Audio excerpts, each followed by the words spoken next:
যিশুকে প্রণাম জানিয়ে আজকে আবারও আরেকটি সুসমাচারে আমরা মিলিত হয়েছি।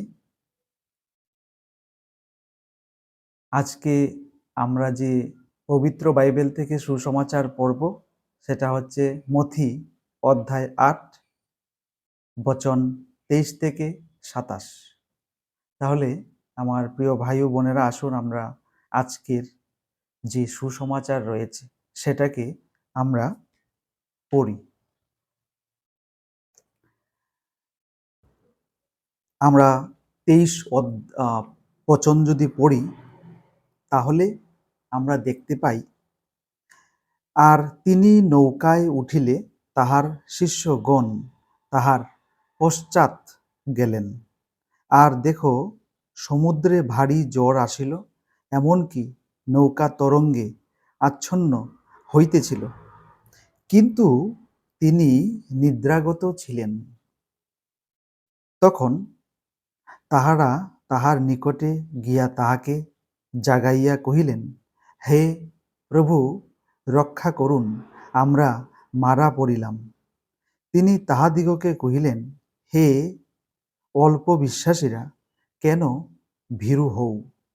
তখন তিনি উঠিয়া বায়ু ও সমুদ্রকে ধমক দিলেন, তাহাতে মহাশান্তি হইল। আর সেই ব্যক্তিরা আশ্চর্য জ্ঞান করিয়া কহিলেন, আহ, ইনি কেমন লোক! বায়ু ও সমুদ্র ও যে ইহার আজ্ঞা মানে। তাহলে আমার সকল ভাই ও বোনেরা এবং আমার দর্শক বৃন্দরা, আমাদের আজকের এই সুসমাচারে আমরা ২৩ থেকে ২৭ পর্যন্ত পড়েছি।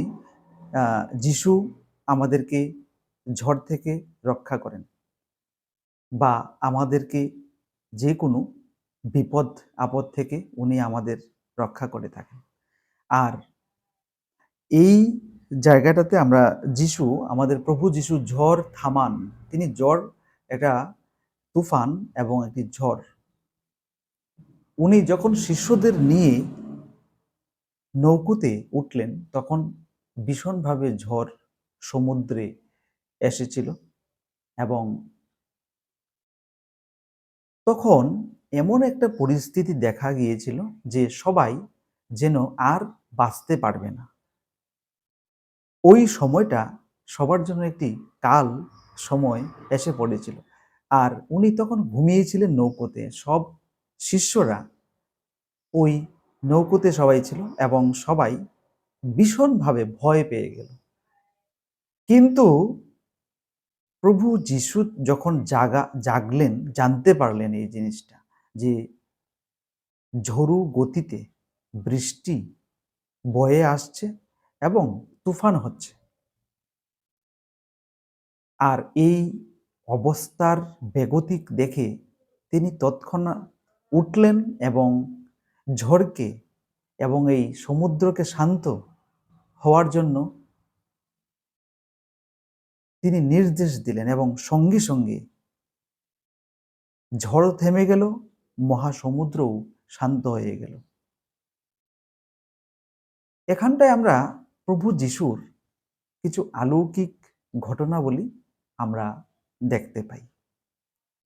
আমার কথার মানেটা হচ্ছে, আমরা যদি পবিত্র বাইবেল থেকে মথি অধ্যায় ৮ ২৩ থেকে ২৭ পড়ি, তবে আমাদের এই জ্ঞানটুকু আমরা পাই এবং অর্জন করে থাকি এবং বুঝতে পারি যে প্রভু যিশু আমাদের সঙ্গে সর্বদা রয়েছেন।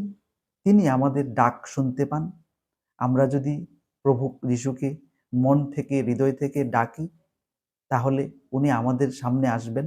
উনি আমাদের বিভিন্ন সমস্যা, বিভিন্ন ধরনের বিপদ, এগুলোকে তিনি সরাবেন এবং রক্ষা করবেন। তবে আমাদের মনে পবিত্রতা থাকতে হবে।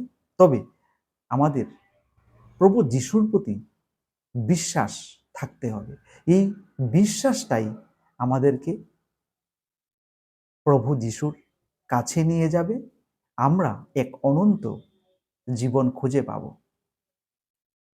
আমরা যদি ভালো চিন্তা করি তাহলে আমাদের ভালো হবে। আমরা যদি খারাপ চিন্তা করি তাহলে আমাদের খারাপ পরিণতি হবে। এটাই বাস্তব এবং এটা কি পৃথিবীর সমস্ত মানুষরা মেনে চলতে হবে। আজকে এটুকুই। আমরা নতুন একটি সুসমাচার পবিত্র বাইবেল থেকে নিয়ে আসব, আপনাদের সামনে পড়ে শোনাবো। এইভাবে আমাদের নতুন ভিডিও পেতে সবসময় লক্ষ্য রাখুন এবং আমাদের প্রতিদিনের সুসমাচার পবিত্র বাইবেল থেকে দেখুন এবং পড়ুন। সবাইকে নমস্কার। সুস্থ থাকবেন, ভালো থাকবেন।